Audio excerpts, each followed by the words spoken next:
I was 16 years old and I started coaching boxing. And in 1977, some of the young amateurs he was training turned pro with Stewart's help. They want to revive boxing in Detroit in this new arena.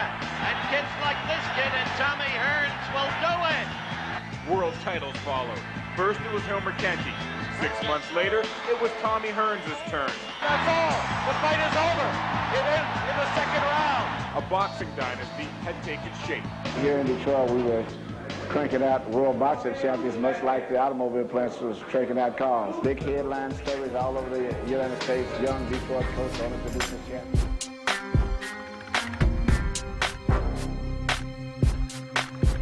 Often, proper conditioning will determine whether a fighter wins or loses. Many times a boxer is training and they don't train to the best of their ability. They're just lazy. And those guys usually suffer. And we have some fighters that we have saw that are good, we say, for the first half of a fight. And they fall apart in the latter part of the fight. A lot of it is because of not proper conditioning. And sometimes it's a case of actually mental stamina.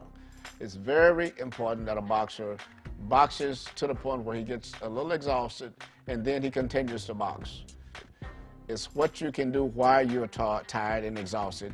It's what's going to determine the fighters who will go on to be the winning fighters and the great fighters are compared to the good fighters. Mental stamina also is developed when you train properly and learn how to compete and to continue training when you're tired and exhausted. The other case is oftentimes many fighters, they overtrain. They're so consumed with winning, so consumed with not getting exhausted, not getting tired, that they train too much. And the human body can only take but so much. And that's where it's very important to have the experience of understanding the difference between overtraining and undertraining.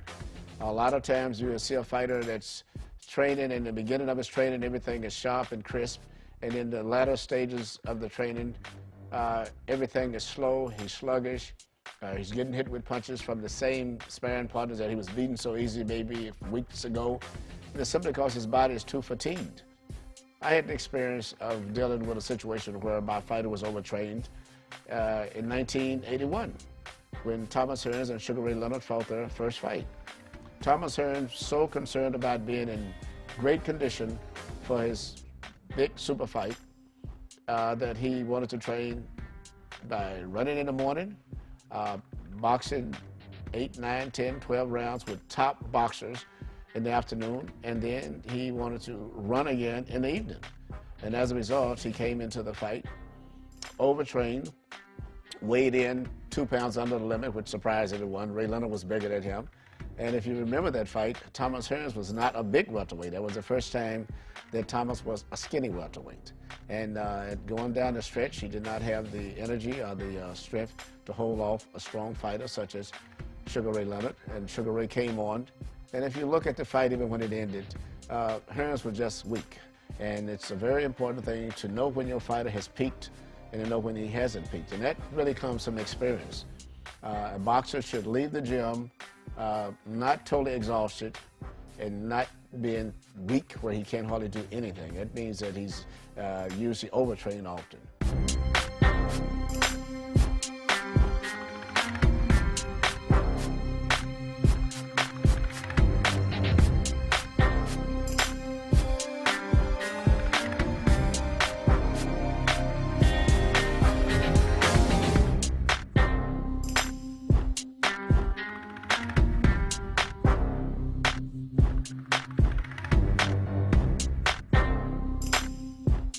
If you are watching this video and have not participated in this clinic, I invite you to visit www.emmanuelstewartonline.com and register.